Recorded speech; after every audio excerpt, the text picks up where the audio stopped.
દેશભરમાં online marketing શરૂ થતાં દેશભરમાં લોકલ માર્કેટ પર ઘણા સમયથી મુશ્કેલીમાં વધારો થઈ રહ્યો છે।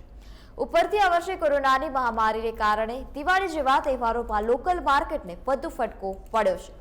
કોરોનાના સંક્રમણને કારણે લોકો બહાર ખરીદી કરવા જવાનું ટાળી રહ્યા છે અને ઓનલાઈન ખરીદીમાં મોટી જાહેરાતો સાથે ડિસ્કાઉન્ટ આપવામાં આવી રહ્યું છે, જેનાથી આકર્ષાઈને એક મોટો ગ્રાહક વર્ગ ઓનલાઈન ખરીદી તરફ વળી રહ્યો છે, જેની સીધી અસર લોકલ માર્કેટ પર પડી રહી છે।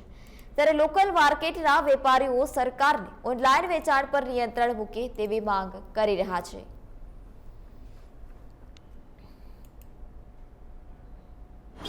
જોઈએ તેનાથી 70% કાપ છે અત્યારે, અને જનરલી જે માહોલ હોવો જોઈએ એનાથી ઘણો ઓછો છે।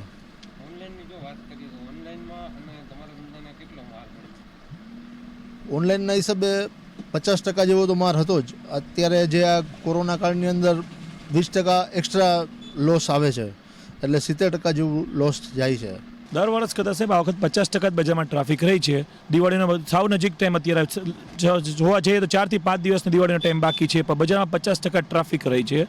મેઇન લોકડાઉન અને કોરોનાના હિસાબે બજાર પબ્લિક ઓછું જ નીકળે છે, અને બધા માટે સારું છે। જોવા જઈએ બધા માણસો ઓછા નીકળે એમાં કંઈ ફેર પડવાનું નથી। દિવાળી નવરાત્રી ફેલ છે ગઈ હતી, એમ દિવાળીમાં ભલે ઓછું છે, કંટ્રોલ રહેતો હોય કોરોનામાં તો કોઈ પબ્લિકમાં વાંધો નથી।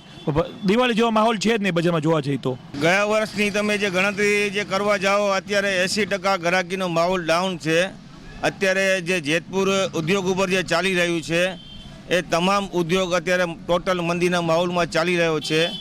જે આ લોકોને કારીગર વર્ગ ઉપર જે બધું મજૂરો વર્ગ ઉપર જેતપુર બધું ચાલી રહ્યું છે। અત્યારે જે મંદીના માહોલમાં તમે ગણતરી કરવા જાઓ તો ઉદ્યોગ બી ઠપ છે ને માર્કેટમાં બી પણ વેપારી બધાય પણ સમજો ને 20%નો માલ અત્યારે વેપાર જણાય છે અત્યારે।